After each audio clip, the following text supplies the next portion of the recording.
The crystal chandelier cast shadows across Adele's perfect face as she looked down at me, her champagne glass tilted at that precise angle she'd perfected over years of charity galas. "Oh, sweetie," she said, loud enough for nearby relatives to hear. "It's so brave of you to keep pursuing your little art projects. I'm Avery, and I've spent 28 years being the other Powell sister, the one who didn't marry into old money, the one who paints murals in homeless shelters instead of hosting wine tastings, the one who apparently needed to be reminded of her place at every family gathering."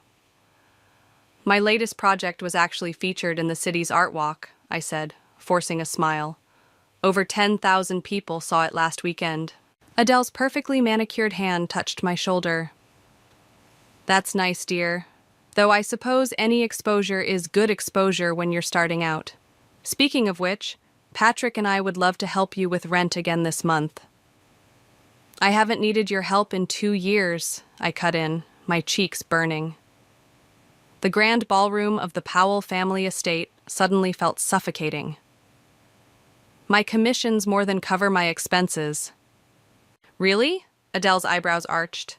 "But Cadence mentioned seeing you at that discount grocery store." I spotted Cadence across the room, my best friend looking apologetic as she mouthed, "I'm sorry." She'd bumped into Adele at some society function last week, and clearly my sister had been fishing for information. "I shop there because they partner with local food banks," I said. "You know, the ones where I volunteer?" "Oh, darling, you're such a charity case." Adele laughed, that tinkling sound that always reminded me of breaking glass. Always trying to prove something. When will you accept that some of us are simply meant for greater things? The champagne in my glass trembled. 28 years of being diminished, dismissed, treated like some kind of cautionary tale. I watched Adele smoothing her $1,000 dress, and something inside me snapped. "You really think my life is so beneath you?" I asked quietly. "Well," Adele gestured vaguely at my thrift store cocktail dress, then switch with me. "I'm sorry, what?" "One day. You live my life, I'll live yours. Since mine is so simple and yours is so grand, it should be easy for you, right?"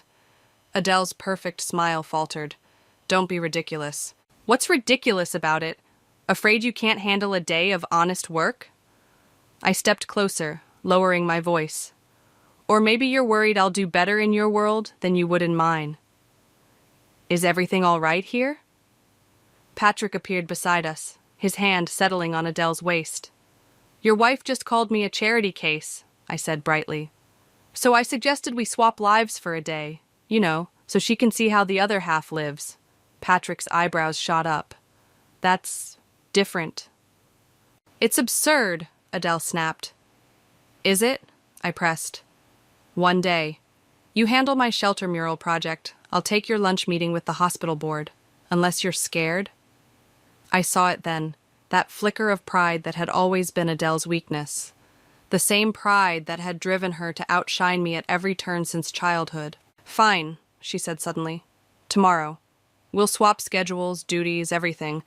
And when I excel at your little painting project, maybe you'll finally admit that some people are just naturally superior at everything they do." "Perfect." I pulled out my phone. "I'll text you the shelter's address. Be there at 7 a.m. Wear clothes you don't mind getting paint on." I turned to Patrick. "And I assume you'll make sure she follows through?" He nodded, looking more amused than concerned. "I'll even drive her there myself." "This is insane," Adele muttered, but I could see her mind already working, probably imagining how she'd prove herself better at my life than me. "One more thing," I added. "No backing out, no shortcuts. We both fully commit to living each other's lives for the entire day. Deal?" Adele's eyes narrowed. "Deal." As I walked away, Cadence fell into step beside me. "Holy shit," she whispered. "Are you really going through with this?" I watched Adele across the room, already bragging to our cousins about how she'd show me up tomorrow. "Yes," I said, a plan forming in my mind. "It's time my sister learned what it really means to walk in someone else's shoes." "And what about you? Are you ready to step into her world?" I finished my champagne in one gulp. I've spent my whole life being told I'm not good enough for that world. Tomorrow, we'll see if that's true. The chandelier lights flickered overhead, casting new shadows across the ballroom floor. For the first time in years, I felt something other than resignation when looking at my sister. Tomorrow would change everything. I just didn't know yet how much. "You can't seriously expect me to wear this," Adele said, holding up my paint-splattered overalls like they might bite her. We stood in my small apartment's living room at 6:30 a.m., Cadence watching from my worn leather couch with poorly concealed amusement. "Those are my work clothes," I said, already dressed in one of Adele's designer suits that she'd brought over. "The shelter kids helped paint them last month. They're practically a badge of honor. They're practically a health hazard." But Adele disappeared into my bathroom to change, her heels clicking on the hardwood floors. Cadence leaned forward. "Are you sure about this? She could really mess things up at the shelter." "That's exactly what I'm counting on," I whispered back. "Sometimes you have to hit rock bottom before you can see the light." Adele emerged, tugging at the overalls. "This is degrading." "Here's your schedule," I said, handing her a notebook. "The shelter expects you at 7 a.m. sharp. You'll be working with 6 teenagers to complete the ocean mural in the dining area. Their names and preferred colors are listed there. I haven't painted since elementary school. Then today will be educational." I smoothed down my borrowed silk blouse. "Meanwhile, I have your 9 a.m. hospital board meeting, followed by lunch with Margaret at LeBlanc, and the afternoon charity committee meeting at the country club." "The hospital board is voting on the new children's wing budget," Adele said sharply. "You can't possibly—" "Handle it?" I raised an eyebrow. "Like you can't possibly handle painting with homeless teens. Funny how that works." Patrick cleared his throat from the doorway. "I've got the car running. We should go if we're going to make it by 7. "One more thing," I said, pulling out my phone. "We document everything. Photos, videos, whatever it takes to prove we're actually doing this. No cheating." "Fine." Adele grabbed her phone. "But when this is over, you'll never question my capabilities again." "That's the idea," I murmured. After they left, Cadence turned to me. "Okay, spill. What's your real plan here?" I checked my makeup in the mirror, making sure I looked the part of a society wife. "Adele thinks she can breeze in there and prove she's better than everyone, including the shelter kids. But Gus will be there today." "Gus? The one who ran away from his wealthy family after they rejected him for being gay. The one who understands exactly what it means to be dismissed by people like my sister." I smiled. "He's also our most talented artist." "You're evil," Cadence grinned. "Brilliant, but evil." "I learned from the best. Adele's spent years orchestrating situations to make me look bad. Time for a taste of her own medicine." I checked my watch. "I should go. The hospital board won't wait." "And you're sure you can handle that?" I pulled out a folder. "What Adele doesn't know is that I've been volunteering at that hospital for months. The night shift nurses have told me everything about the budget issues. Plus, I have something she doesn't." "What's that?" "I actually care about the people this will affect." I grabbed my borrowed designer bag. "Watch the shelter's security cameras if you can. I have a feeling today's art session will be educational." "Wait," Cadence called as I reached the door. "What if this backfires? What if she actually does well?" I paused, thinking about the text I'd sent Gus last night, explaining everything. "Trust me," I said. "By the end of today, either Adele will learn some humility, or I'll learn I've been wrong about her all along. Either way, something's going to change." "And the hospital board? The charity committee?" "You know what the difference is between painting a mural and playing society politics?" I asked, checking my reflection one last time. "With a mural, at least you can see the mess you're making. These people hide their mess behind designer labels and fake smiles, but mess is mess, and I've gotten pretty good at cleaning those up." My phone buzzed. A message from Gus. "She's here, looking like she'd rather eat glass than touch a paintbrush. This should be fun." I smiled, typing back, "Remember the plan. Let her think she's in control until she isn't." "You're enjoying this too much," Cadence said, reading over my shoulder. "Maybe," I admitted, "but sometimes the only way to teach empathy is to force someone to live in another person's world. Adele's about to learn that her perfect life isn't the only one that matters." I headed out, my borrowed heels clicking against the pavement, already imagining Adele facing her first real challenge at the shelter. My phone buzzed again. A photo from Gus showing my sister staring in horror at a wall of paint supplies. "Game on, sis," I muttered, sliding into my Uber. Let's see who really can't handle whose life. The city stretched out before me, a maze of high-rises and hidden alleys, of penthouses and shelters. Somewhere in there, my sister was about to learn what it meant to truly see people. And I was about to learn if I could beat her at her own game. Either way, by sunset, nothing would be the same. The texts from Gus kept coming as I sat through the hospital board meeting. Each one was better than the last. She tried to delegate painting to a 12-year-old. Kid told her that's not how it works. She just complained about the paint fumes, wearing the mask wrong. OMG, she just asked if we have a cappuccino machine. I forced myself to focus on the budget presentation, but my mind kept drifting to the shelter. The live security feed on my phone showed Adele standing awkwardly before the half-finished ocean mural, surrounded by teenagers who clearly weren't buying her attempted authority. "Mrs. Gray," the board chairman's voice snapped me back to attention. "Your thoughts on the proposed budget cuts to the children's wing?" I straightened in my chair, channeling every ounce of Adele's confidence. "Actually, I've been reviewing the numbers and I believe we're approaching this from the wrong angle." The chairman's eyebrows rose. I pulled out the documents I'd prepared, thanking those late-night conversations with the nurses. "Instead of cutting services, we should be looking at administrative redundancies. For example," I launched into my presentation, watching faces shift from skepticism to interest. My phone buzzed again. This time it was a video from Gus. "I simply don't understand." Adele's voice rang clear through the shelter's dining hall. "Why can't we just hire professional painters?" "Because this isn't about the painting," Gus's voice replied off-camera.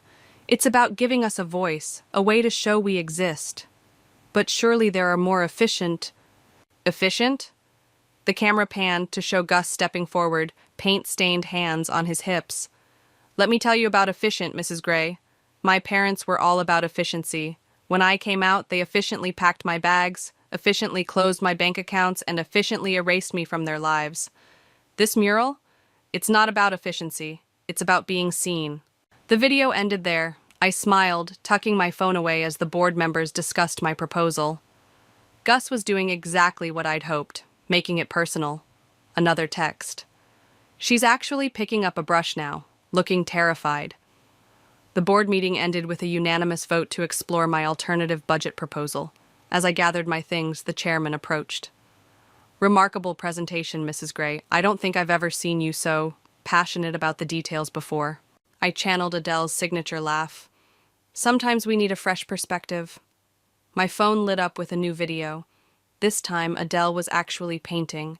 Her designer watch safely stored away, sleeves rolled up. A young girl was guiding her hand, showing her how to blend colors for the ocean waves. "See?" the girl was saying. "It's like makeup. You gotta blend it just right."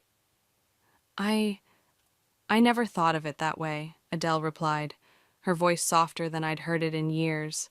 "Yeah, well, there's a lot of things people don't think about until they have to," Gus said off camera. "Like where to sleep when it's raining, or how to make $3 last 2 days. The camera caught Adele's flinch, the way her hand hesitated over the wall. Is that what happened to you?" "Nah," Gus replied. "I got lucky. Found this place. Found Avery. Some kids don't." Another text followed. "She's been quiet for the last hour. Actually working. Something's happening here." I headed to LeBlanc for Adele's lunch meeting, but my mind was at the shelter. I'd known Gus would be the key, someone from Adele's world who'd seen the other side. Someone who could bridge that gap. My phone chimed again. This time it was from Adele herself. "How do you do this every day?" I typed back, "Do what?" "Listen to their stories, help them, not break down." "Who says I don't break down?" There was a long pause before her response. "The ocean still looks terrible." "It's not about the ocean. I'm starting to get that." I smiled, tucking my phone away as I entered LeBlanc. Margaret was waiting, eyeing me with the practiced scrutiny of a society maven. Darling, she air-kissed my cheeks. That suit is absolutely you. Though I could have sworn Adele wore it last month. Good fashion deserves an encore, I replied smoothly, sitting down. My phone buzzed one final time. The photo showed Adele sitting cross-legged on the floor with the teenagers, her perfect hair messy with paint, actually laughing at something Gus had said. "Everything all right?" Margaret asked, noting my expression. "Perfect," I replied, tucking the phone away. "Just perfect." The maître d' approached with menus, and I straightened my shoulders. I had my own performance to maintain, my own lessons to teach. But somewhere across town, my sister was learning that some walls aren't meant to be maintained. They're meant to be painted over, transformed into something new. And sometimes the most important transformations happen when you least expect them. "So tell me, darling," Margaret swirled her wine glass, "how is the new pediatric wing campaign coming along? The hospital board meeting must have been illuminating." The way she emphasized that last word made it clear. She knew something was off. I took a careful sip of water, buying time. "Actually, we made excellent progress today. The board unanimously approved exploring my alternative budget proposal." Margaret's perfectly penciled eyebrows arched. "Did they now? How unexpected. Especially since you've opposed every change to the existing structure for the past 2 years. Damn, I hadn't known that detail about Adele. Sometimes we need to challenge our own perspectives, I said smoothly. Speaking of which, how's your son doing at his new school? Margaret's face tightened. Direct hit. Cadence had mentioned her son's recent expulsion was a sore subject. "Let's not discuss Thomas," she said curtly. "I'm more interested in why you're suddenly channeling your sister's bleeding heart approach to charity." My phone buzzed, another text from Gus. "Your sister just shared her lunch with kids. Actual tears when one told her about sleeping in the park." "Everything all right?" Margaret asked, eyeing my phone. "You seem distracted." "Just checking on a project," I replied, tucking the phone away. "You know how it is. Always something requiring attention." "Indeed." Margaret leaned forward, her voice dropping. "Like the attention you're drawing to yourself today, the board members are already talking. Since when does Adele Gray care about administrative efficiency?" "Perhaps you don't know me as well as you think." "Oh, but I do." Her smile turned predatory. "Just as I know that's your sister's Valentino suit from last month's charity gala. The same sister who's currently finger painting with homeless children instead of attending her regular Wednesday art committee meeting." My stomach dropped. Of course, the art committee. I'd missed it in Adele's schedule. "So," Margaret continued, "would you like to explain what game you're playing, Avery, or should I make a few calls and let everyone know about this little experiment?" I set down my fork, meeting her gaze. "Go ahead. Call them. Tell them how the less accomplished sister managed to get the board to unanimously approve a budget proposal that Adele's been fighting for 2 years. Tell them how the charity case is sitting here in LeBlanc, holding her own. I'm sure that won't reflect poorly on Adele at all." Margaret's smile faltered. My phone buzzed again. This time it was a photo from Patrick, Adele sitting in a circle with the shelter kids, her designer watch replaced by paint-stained hands, actually listening as they talked. I turned the phone to show Margaret. Or tell them about this, about how Adele's finally seeing the people she claims to help through all those charity galas. I'm sure the society pages would love that story. "You're blackmailing me?" "I'm offering you a choice. You can expose us and watch both your friend's reputation and your own social standing take a hit. Or," I paused, channeling every ounce of Adele's confidence, "you can help me make this mean something." "Make what mean something?" "Change, real change. Not just writing checks at galas, but actually seeing the people we claim to help. Like your son, wouldn't it be nice if someone had really seen him, understood him, before things got so bad?" Margaret's hand trembled slightly as she reached for her wine. "You're not at all what I expected," she said finally. "Neither are the kids at the shelter, neither is Adele, apparently." I showed her another incoming photo, my sister helping a teenage girl mix colors, both of them laughing. "What do you want from me?" "Support. When this day is over, things are going to change. I need someone in Adele's circle who understands why." Margaret studied me for a long moment, then nodded slowly. "You know, I always wondered why Adele spoke about you with such defensiveness. Now I understand. You're what she could have been, if she hadn't been so afraid of disappointing everyone. She's learning, I said, as another text came in. She's asking about funding art therapy programs. Think we broke her. Margaret raised her glass. To seeing people clearly.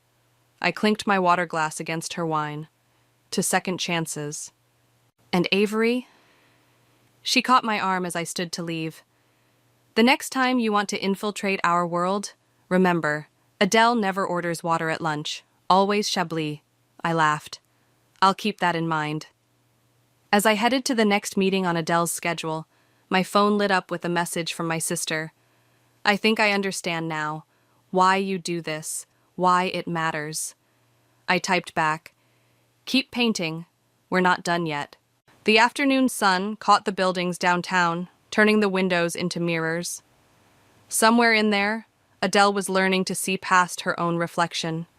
And here I was, wearing her life like a borrowed coat, finding it fit better than anyone had expected. The day wasn't over, but already the cracks in our carefully constructed worlds were starting to show. And through those cracks, something new was beginning to shine. The charity committee meeting was winding down when Gus's most explosive text arrived. Your sister just wrote a personal check for art supplies, and she's crying in the supply closet. Everything all right, Mrs. Gray? Asked the committee chairwoman as I fumbled with my phone. Actually, no, I said, standing up. I need to go check on something at the shelter. The homeless shelter? Someone tittered. Whatever for. I thought of all the times I'd heard that same dismissive tone from Adele. Because some things matter more than table arrangements for the spring gala. Leaving them whispering behind me, I grabbed an Uber to the shelter. The scene I walked into stopped me in my tracks. Adele sat on the floor, surrounded by teenagers and paint supplies, her designer blouse stained with blues and greens. Her perfect hair was tied back in a messy ponytail, and her eyes were red-rimmed. You can't live in your car, she was saying to a young girl. Not in this weather. There has to be another option. Like what? The girl asked. The waiting list for beds here is 3 months long. Then we'll find you somewhere else. I know people, I can... Adele looked up and saw me. Avery, thank God, I need your help. Mrs. Gray's been telling us about your fancy parties, Gus said, shooting me a knowing look. About how much money gets spent on centerpieces. $10,000, Adele whispered, for flowers that die in a day, while Sarah's been sleeping in her car for 2 weeks. I sat down beside them, careful not to get paint on my borrowed suit. The mural's looking good. The mural doesn't matter, Adele burst out. How can you stand it, knowing all this is happening while people like me, people like I was, just keep planning parties and pretending none of this exists? Because sometimes, I said quietly, the only way to change things is to work from both sides. Sarah, the girl living in her car, looked between us. Are you two having some kind of rich people crisis? Gus snorted. They're sisters, doing some kind of life swap thing. Wait, Sarah said. So you're the one who usually does this? She pointed at me. And you're the fancy one? She turned to Adele. I'm the one who's been an idiot, Adele said, wiping her eyes. God, Avery, how do you do this? How do you hear these stories and not just break? Who says I don't? I picked up a paintbrush. But breaking isn't always bad. Sometimes you need to break before you can rebuild something better. Like this wall? Sarah gestured to the mural. Because, no offense, but that whale looks kind of drunk. It's abstract, Adele said defensively, then laughed. A real laugh, not her usual society tinkle. Okay, it's terrible, but I'm learning. Yeah, Gus said. You are. My phone buzzed. Margaret. The committee is in an uproar over your exit. Also, I may have mentioned Thomas is interested in art therapy now. Funny how things work out. Speaking of learning, I said, how would you feel about expanding the art program here? Maybe with some professional instruction? Yes, Adele said immediately. God, yes. These kids have so much talent, they just need resources and... She stopped, realization dawning. This was your plan all along, wasn't it? What plan? Sarah asked. My sister, Adele said. Just pulled off the most elaborate intervention I've ever seen. Did it work? I asked softly. Adele looked around at the paint-splattered teens, at the mural with its wobbly whale, at her own stained hands. I can't go back, she whispered. I can't just go back to pretending. Good, Gus said, because we need more people who refuse to pretend. Also, Sarah added, we need someone to fix that whale. It's seriously depressing. We all laughed, and for the first time in years, I saw my sister's real smile, not the practiced one she wore at parties, but the one I remembered from when we were kids, before society expectations had built walls between us. I have one condition, Adele said, turning to me. You have to stop pretending, too. Pretending what? That you're less than them, less than me. You walked into my world today and owned it. The board members are still talking about your presentation. Sounds like you two have a lot to figure out, Gus said, standing up. But first, can we please fix that whale? It's starting to look like it's having an existential crisis. Just like its painter, Adele murmured, reaching for a brush. But maybe that's not such a bad thing. My phone buzzed one last time. Patrick. The hospital called. They want to fast-track the new budget proposal. Whatever you two are doing, keep doing it. I looked at my sister, covered in paint, and finally seeing clearly. Oh, we will, I said. We definitely will. The sun was setting when Patrick arrived at the shelter, casting long shadows across our nearly finished mural. He stood in the doorway, taking in the scene, his perfectly polished wife sitting cross-legged on the floor, teaching Sarah how to blend colors, while I organized an impromptu art supply inventory with Gus. Well, he said, this is different. Patrick! Adele jumped up, then seemed to remember her paint-covered state. I'm sorry, I'm a mess. You're beautiful, he said quietly. I haven't seen you this alive in years. She stopped, paint-stained hands frozen mid-gesture. I've been making calls about Sarah's situation and the other kids. Did you know the waiting list for beds here is 3 months long? I didn't. Patrick looked around the room. But something tells me I'm about to learn a lot more about it. We need to do something, Adele said. Not just throw money at it, but actually do something. Like what? Like this, she gestured to the mural. Art therapy programs, job training, real support, not just charity galas where we congratulate ourselves for writing checks. Patrick turned to me. And you? How was your day in our world? Educational, I said. Your wife's friends are interesting. Terrifying, you mean? Adele corrected. God, was I really like that? That dismissive? Speaking of dismissive, Patrick pulled out his phone. The hospital board called. They're implementing your budget proposals immediately, Avery. Apparently, you made quite an impression. What proposals? Adele asked. The ones your sister designed to save the children's wing while cutting administrative waste. The same proposals you've been fighting for 2 years. Adele's eyes widened. You did that? In one meeting? Turns out, I said, when you actually care about the outcome more than the politics, people listen. Mrs. Gray?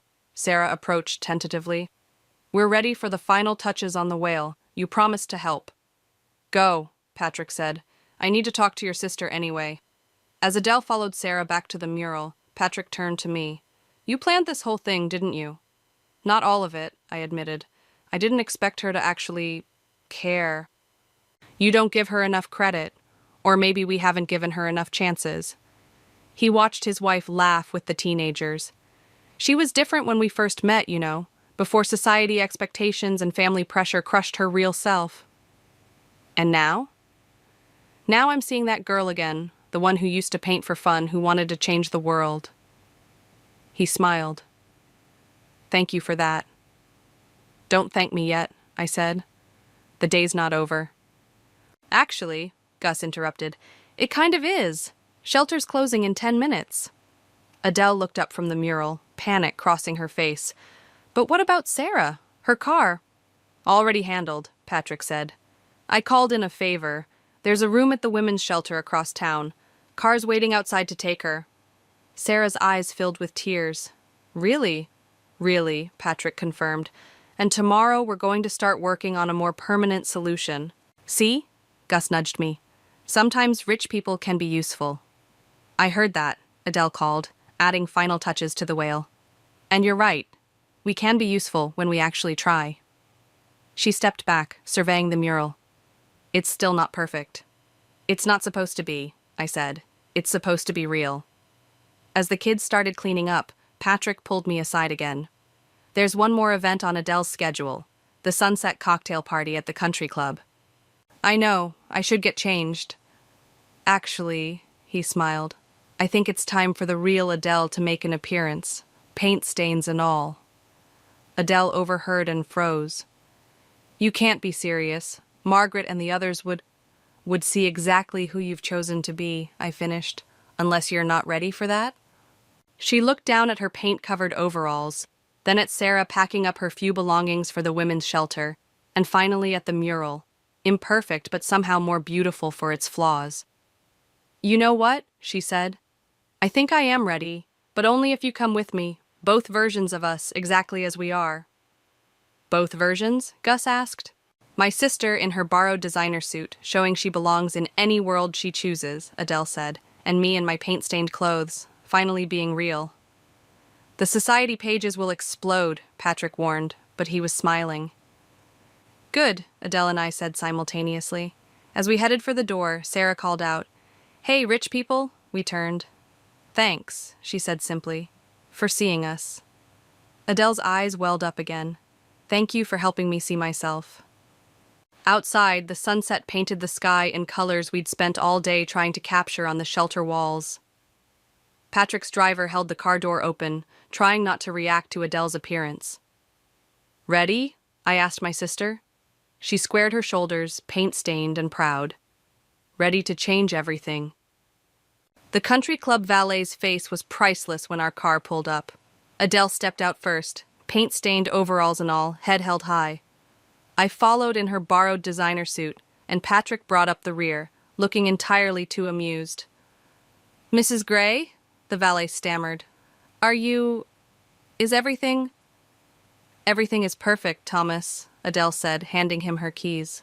How's your mother doing? Still working 2 jobs to put your sister through college? The valet's mouth fell open. In all the years she'd been coming here, she'd never asked about his family before. Inside, conversation stuttered to a halt as we entered the sunset cocktail party. Margaret, bless her scheming heart, recovered first. Adele, darling, she air-kissed my sister's cheek, ignoring the paint smudges. How avant-garde, is this some sort of performance art? Actually, Adele said loudly enough for everyone to hear, this is what reality looks like. When you spend a day actually helping people instead of just talking about it at parties. The silence turned arctic. Patrick stepped forward. Honey, maybe we should... No, Adele cut him off. I need to say this. She grabbed a champagne flute from a passing waiter and clinked it with a spoon. Everyone, I have an announcement to make. Adele, a woman in Chanel whispered urgently, you're having some sort of breakdown. I'm having an awakening, Adele corrected. My sister taught me that today. All eyes turned to me. I straightened my borrowed Valentino and smiled. You all know my sister Avery, Adele continued, the one we've all politely dismissed as the family charity case. Well, today, she ran a hospital board meeting so brilliantly they're implementing her proposals immediately. The same proposals I've failed to push through for 2 years. Murmurs rippled through the crowd. Meanwhile, she gestured to her paint-stained clothes. I spent the day at her homeless shelter, where I met actual humans with actual stories that would break your hearts, if you ever bothered to listen. Darling, someone called out, perhaps you've had too much sun. I met a girl today who's been sleeping in her car, Adele's voice cracked, while we spent $10,000 on flowers for last month's gala. Do you know what $10,000 could do at that shelter? Margaret stepped forward. I think what Adele is trying to say is that I'm done, Adele finished. Done pretending, done playing these games. My sister showed me what real impact looks like, and I can't go back to this performance. The crowd shifted uncomfortably. I saw phones being pulled out, society gossip already spreading. So here's my proposal, Adele raised her glass. Instead of next month's gala, we're having an art show, featuring works by the shelter's residents. and every penny goes directly to expanding their programs. You can't be serious, someone scoffed. Watch me. Adele's voice was steel. And if you don't like it, you can find another charity chair. One who's better at pretending none of this matters. Patrick cleared his throat. I'll match whatever we raise, dollar for dollar. As will I, Margaret added, shooting me a wink. The crowd buzzed. Money talked, even if the message made them uncomfortable. One more thing, Adele said. Avery, the hospital board wants you to join permanently, as my replacement. What? I nearly dropped my drink. You earned it, just like I need to earn my place in your world if you'll let me. Our worlds, I corrected. No more divisions. Adele smiled, paint flaking from her cheek. No more divisions. The party dissolved into chaos after that, half the guests fleeing in scandal, the other half clustering around to hear more about the art show plans. Through it all, Adele stood firm, answering questions about the shelter with newfound authority. Well played, Margaret murmured, appearing at my elbow. Though I suspect this wasn't quite what you planned. Not even close, I admitted. I thought she'd break, but I never expected her to. Become real? Margaret smiled. Sometimes the best revenge is giving someone the chance to be their true self.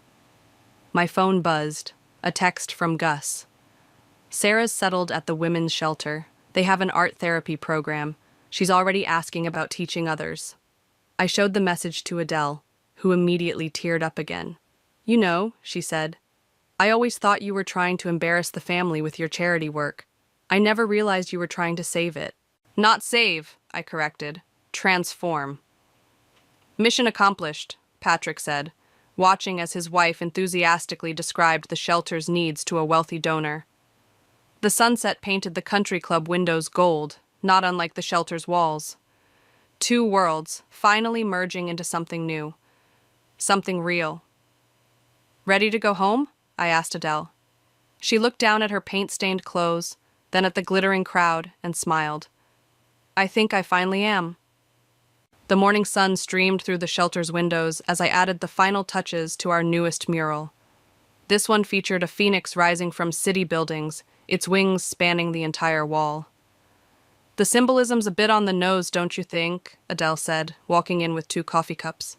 She handed me one, careful not to drip on her paint-splattered designer overalls, a custom-made set she'd ordered after ruining mine. Says the woman who showed up to the hospital board meeting in a Valentino paint smock. That was different, she protested. I was making a statement. And what a statement it was. I stepped back to survey the mural. Though not as powerful as the donors' faces when Sarah presented her art therapy proposal. That girl's going places, Adele said proudly. The foundation already approved her pilot program for 3 more shelters. The foundation, Adele's latest project, born from that day we switched lives.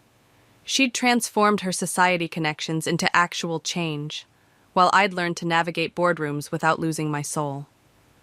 Speaking of going places, I nodded toward the door where Gus stood, dressed in a crisp new suit. Ready for your first day of work, Mr. Program Director? Don't remind me, he groaned. I still can't believe you 2 talked me into this. You talked yourself into it, Adele corrected. We just provided the funding. And the suit, I added. And the office, Adele chimed in. And the... Okay, Gus laughed. I get it. You're both terrible influences.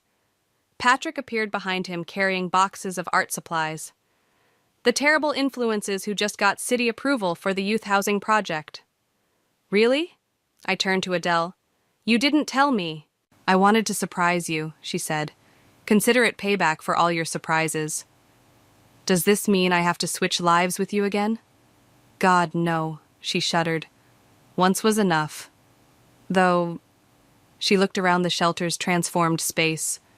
Maybe we needed that once. Sarah burst through the door, waving a paper. I got in. The art therapy certification program, they accepted me. Adele rushed to hug her, not caring about the paint transfer. Of course they did. Did you show them your portfolio? The one with the drunk whale? Never.